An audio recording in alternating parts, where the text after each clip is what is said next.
Iniciamos Pensamiento Crítico. El día de hoy vamos a hablar sobre las elecciones de Brasil, el gigante sudamericano, un país al que muchos miran o lo ven como el llamado a ejercer el liderazgo en UNASUR, el liderazgo en la región. Sin embargo, Brasil es un país muy particular. Los presidentes de Brasil, tanto Ignacio Lula como la propia Dilma Rousseff, nunca han querido asumir ese liderazgo. Pero ahora hay unas elecciones. Y parece que en política nada está dicho. Esas elecciones en Brasil, en que Dilma Rousseff parecería hubiera tenido todas las oportunidades para salir reelecta, el día de hoy tiene un proceso electoral bastante cuesta arriba. ¿Qué hizo que los brasileros cambien? ¿Y qué puede pasar en caso de que Dilma Rousseff no continúe en el gobierno de Brasil? Son temas que vamos a tratar el día de hoy con Amaury Chamorro, analista político, comunicador social, originario de Sao Paulo y de Brasil, conocedor, por cierto, de esta realidad. Amaury, buenos días, bienvenido. Buenos días, felicitaciones por su cumpleaños. Bueno, muchas gracias. Bueno, Amaury, te invito y también invito a los amigos televidentes que veamos y escuchemos a Alejandra Basantes. ¿Qué nos tienes, Alejandra, sobre estas elecciones en Brasil? ¿Qué se está jugando en Brasil?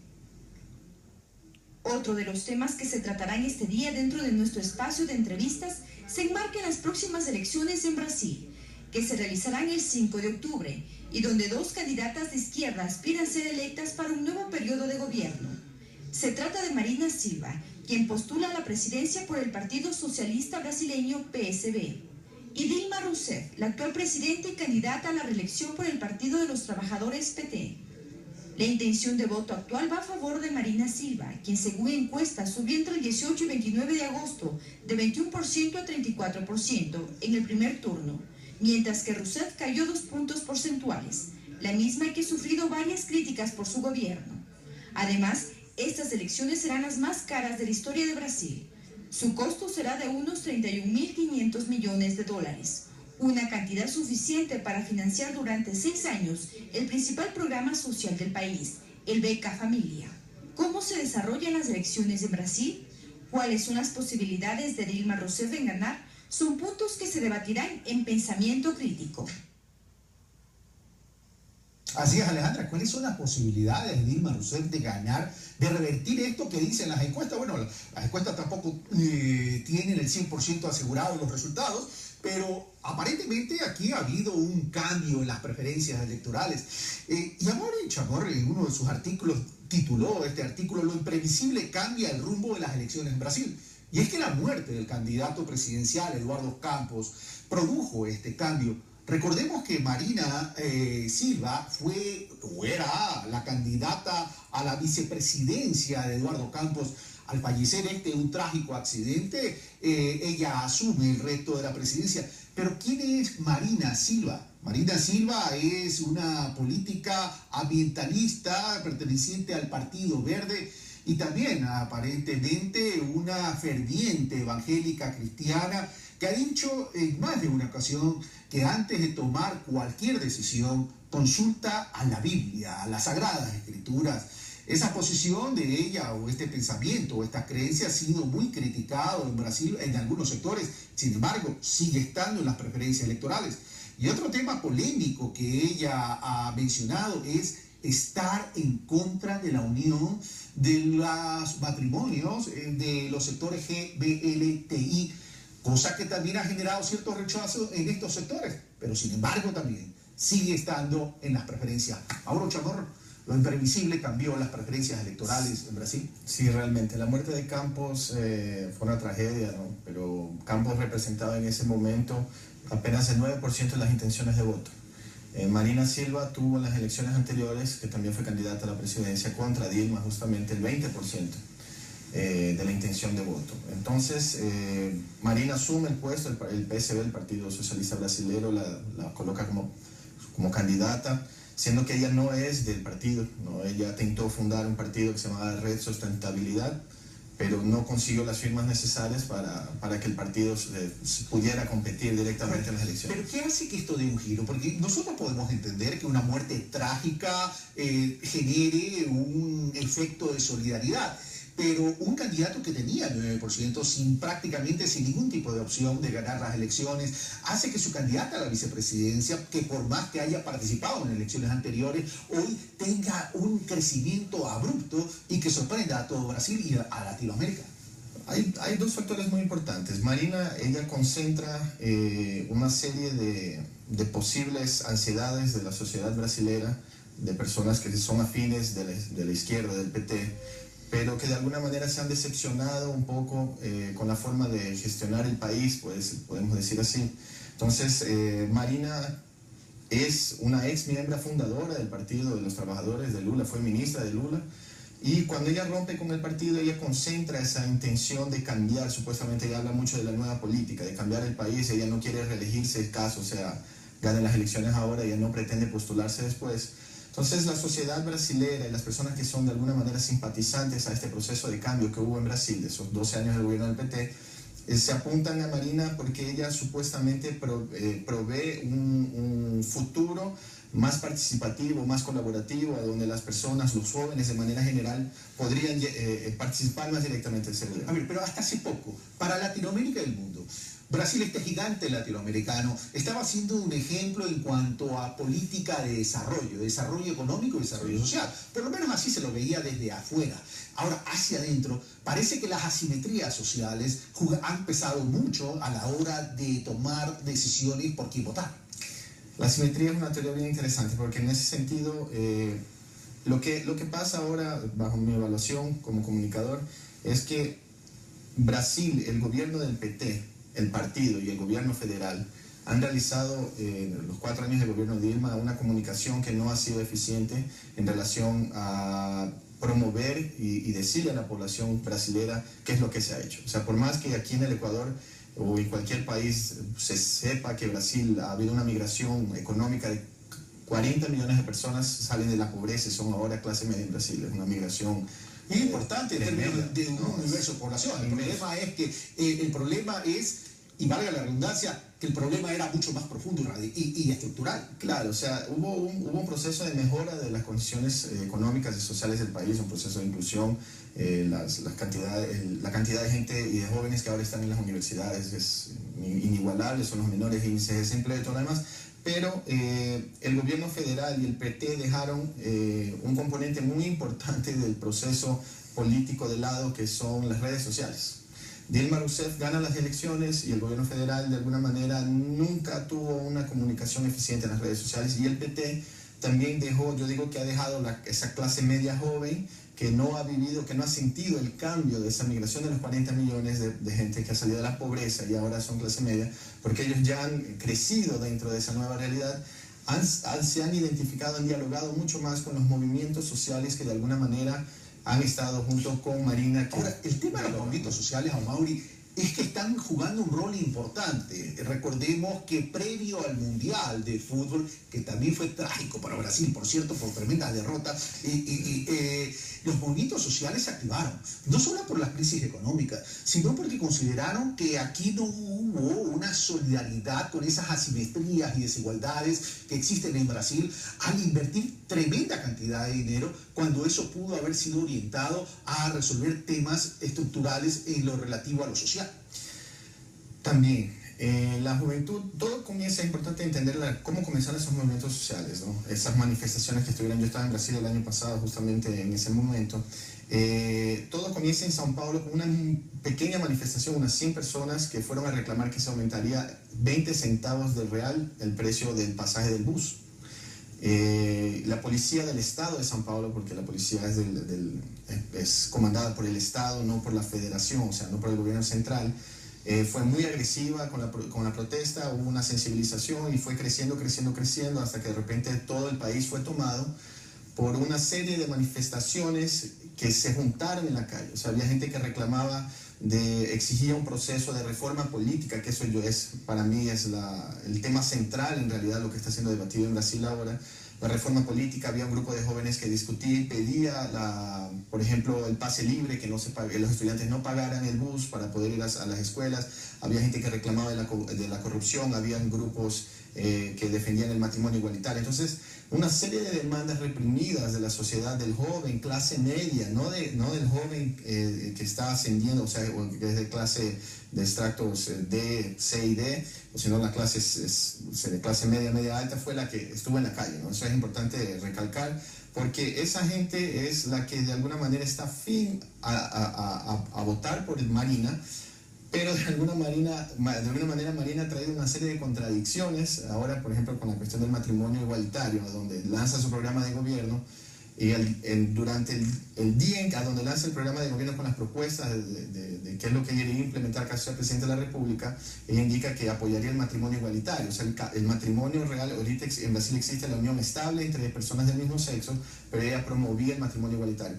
Ella recibió una llamada de atención de un diputado que es un pastor evangélico por Twitter, y en algunos minutos después ella indica públicamente que hubo un error de la coordinación de campaña, que ese texto no estaba aprobado.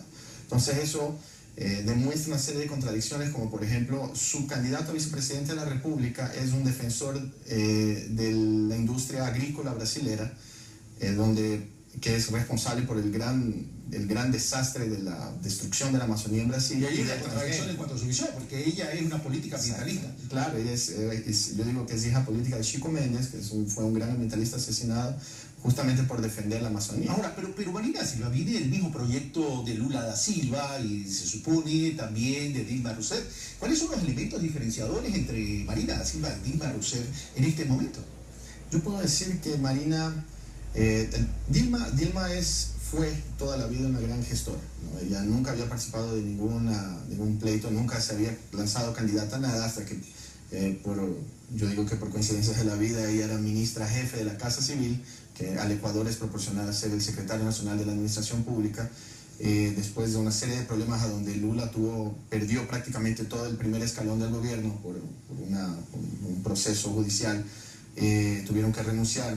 Entonces, Dilma asume con el papel de ejecutar los grandes cambios desde el área económica, infraestructura, social, o sea, ella era la gran ejecutora del gobierno brasileño. Pero eso en cuanto a su capacidad de gestión o su delegación de gestión. Pero en términos de política de desarrollo, ¿cuáles son los elementos diferenciadores? Más de desarrollo, primero que Dilma es realmente el mismo camino tomado por Lula, ¿no? De la inclusión económica y social, del cambio real, concreto y profundo de la realidad brasileña. Recordando que Brasil era uno de los países más desiguales del mundo, de donde Lula no había comido carne hasta los 13 años de edad.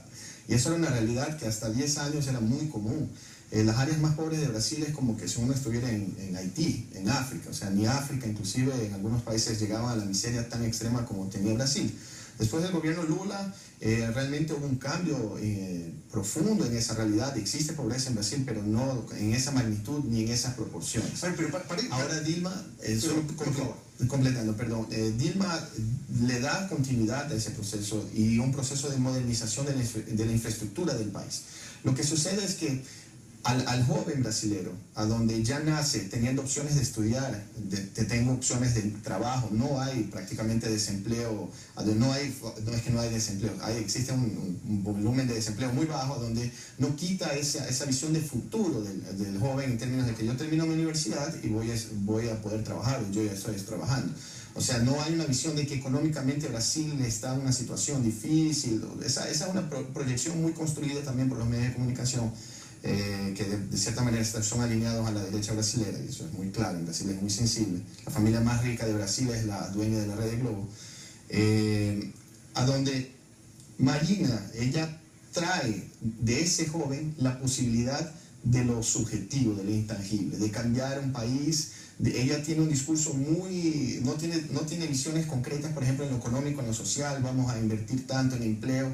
Inclusive han habido contradicciones en la inversión del dinero traído del petróleo, que ahora Brasil descubrió el presal, ¿no? Que es esa camada de petróleo que hay abajo del sal, a donde Dilma había dicho, y lo firmó, y eso fue aprobado, que había más de $1 trillón de reales, o sea, como más de 1.000 millones de reales, sería invertido en educación. Pero aquí lo que me quedaría claro sería lo siguiente, que si bien Marina, a lo mejor, a tu criterio, no maneja un discurso de desarrollo inclusivo, maneja un discurso esperanzador. Exactamente. Pero en ese discurso esperanzador parece que también maneja varios matices, porque estaba leyendo que en algunos analistas que la concepción política de Marina Silva también como que tranquiliza a un sector poderoso de Brasil, que son los banqueros.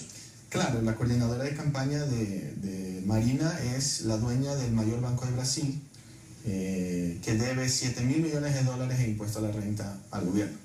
Ella, y es la gran bandera de Marina, miren las contradicciones, y eso es lo que de alguna manera ya la coordinación de campaña tanto de Aécio Neves del PSDB como de Dilma está intentando desconstruir. Es, por ejemplo, Marina pelea en los debates y dice que el gran proceso económico, uno de los grandes diferenciales es que el Banco Central volverá a ser autónomo. Más neoliberal que eso es imposible. Bueno, pero a pesar de esas contradicciones, ¿qué hace que la juventud brasilera prefiera a Marina Silva en vez de Dilma Rousseff? El descontento es tan fuerte que, a pesar de estas contradicciones, a tu criterio, Marina Silva podría convertirse en la siguiente presidenta. Sí, Marina ahorita gana las elecciones, eso es un hecho, ¿no? Marina, todas las encuestas dan una diferencia de más de 10 puntos en la segunda vuelta. Pero, ¿qué es lo que ha sucedido? Ha habido un problema histórico y esto tiene que ver con la estructura política electoral de Brasil. Las campañas en Brasil tienen un componente importantísimo que es la televisión. El espacio en televisión es determinado por el número de parlamentarios que tenga un bloque. O sea, voy a hacer una comparación con el Ecuador. Entonces, Alianza País tiene una serie tiene Avanza y de repente el Partido Socialista que conforman un bloque. Ese bloque tiene X% del Parlamento Nacional, entonces al momento de tener una elección, el tiempo de televisión de 1 hora se le divide a los partidos, a los bloques conforme. Pero eso no tiene que ver con equidad democrática. No, pero claro, no, para nada. Lo peor es que eso ha forzado, e inclusive el PT combatió antes de que Lula fuera presidente de la República, combatió muy vehementemente una reforma política para que los partidos no tengan que asociarse. Entonces ahorita el PT, y ya desde que es gobierno, tiene su bloque a partidos de la extrema derecha brasileña, por ejemplo. ¿Qué sucede? Cuando el PT asume la postura de gobernar al país, no hizo cambios estructurales como la reforma política, por ejemplo. El joven ya no reclama más de la pobreza, pero le parece un absurdo, ya son otras necesidades, es otra visión del mundo. Entonces Dilma Rousseff ha sido posicionada durante 4 años por esa ausencia de un proceso comunicacional constante, tanto del gobierno nacional como del partido y de sus bases, ha sido posicionada como más de lo mismo. O sea, el PT ha defendido tanto, pero mira, continúan asociados a los partidos de derecha, o sea, también de alguna manera defienden el agronegocio, hay problemas de corrupción. Marina, cuando se desmiembra de este proceso y ella se lanza sola prácticamente, sola con el Partido Verde, hoy ella no es más del Partido Verde, ella es como que en la visión general del joven brasilero, ella quiso romper con esos esquemas. Entonces ella consigue filtrar esa ansiedad de cambio, y lo ha hecho muy bien aparentemente. Ahora, el tema es más o menos. Pero más o menos significa 43%, y tú me lo acabas de decir, 10 puntos de diferencia en una segunda vuelta electoral. Eso para mí es un trabajo político en términos de gestión de campaña bastante bueno, independientemente de los orígenes de su candidatura. Ahora, vamos a lo siguiente. Ahora, esas son las posibilidades de Marina Silva frente a Dilma Rousseff. Pero hablemos de la gobernabilidad. La gobernabilidad también está dada no solo por el comportamiento de las organizaciones sociales y de los ciudadanos, sino también en cuanto a la conformación legislativa. ¿Cómo quedaría esa conformación legislativa frente a un eventual gobierno de Marina Silva? Por ejemplo, ahora en el gobierno del PT o Dilma, a donde tuvo siempre la amplia mayoría del Congreso Nacional, no quiere decir que ella tenía facilidades en términos de definir de que el Congreso pudiera legislar a favor de alguna decisión de que la presidenta creía que era mejor para el país. Eso sucede porque al momento de conformar ese bloque para poder disputar las elecciones y tener ventajas en términos del volumen de minutos de televisión, no hay una ideología de por medio. O sea, no existe un proceso, no existe un norte en términos de este es el país que yo quiero. Entonces, a cada votación hay que negociar. Es muy complicado y ahí se negocia. Entonces, yo quiero un ministerio, tú me das al estilo de la política antigua, la práctica de la política antigua. Exactamente. Ahora, pero ese tema, ¿qué tanto va a afectar esa gobernabilidad?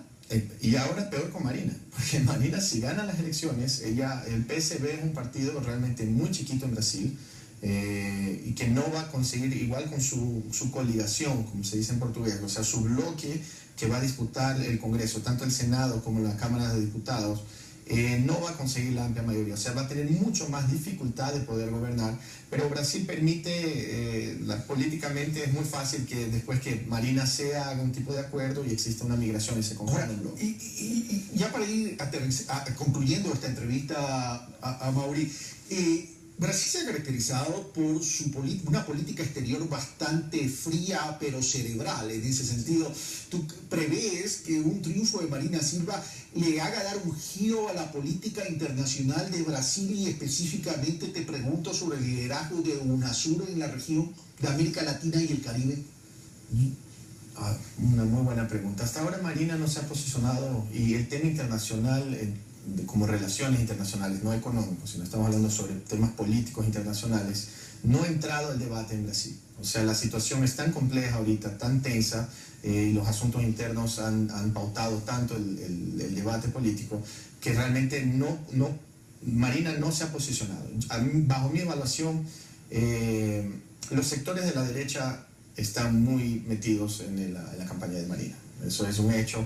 Al momento que Marina gane, ya tiene un acuerdo de la derecha y los sectores radicales religiosos, evangélicos, y eso va a cambiar un poco el estilo de gobierno de Brasil. Realmente Brasil estuvo toda la vida apuntado más a Europa, el gobierno Lula ha cambiado, ha trabajado mucho con América del Sur, también ha ayudado mucho a África, pero yo no sé si Marina entra en esa disputa es decir, en conclusión, de la lideranza. Marina Silva es un tremendo signo de interrogación en el futuro de Brasil. Exactamente, y para la región. Y para la región, evidentemente. Amable Chamorro, muchas gracias por estar con nosotros.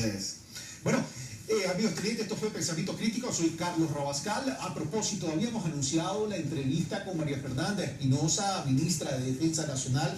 Lamentablemente no ha podido asistir, me indican que ha llamado a excusarse por cuanto ha amanecido con su estado de salud delicado. Así que bueno, le deseamos pronta mejoría y esperemos que pronto poderla tener acá. Esto fue Pensamiento Crítico, soy Carlos Rabascal. Una pausa y regresamos con los deportes con Diego Valencia.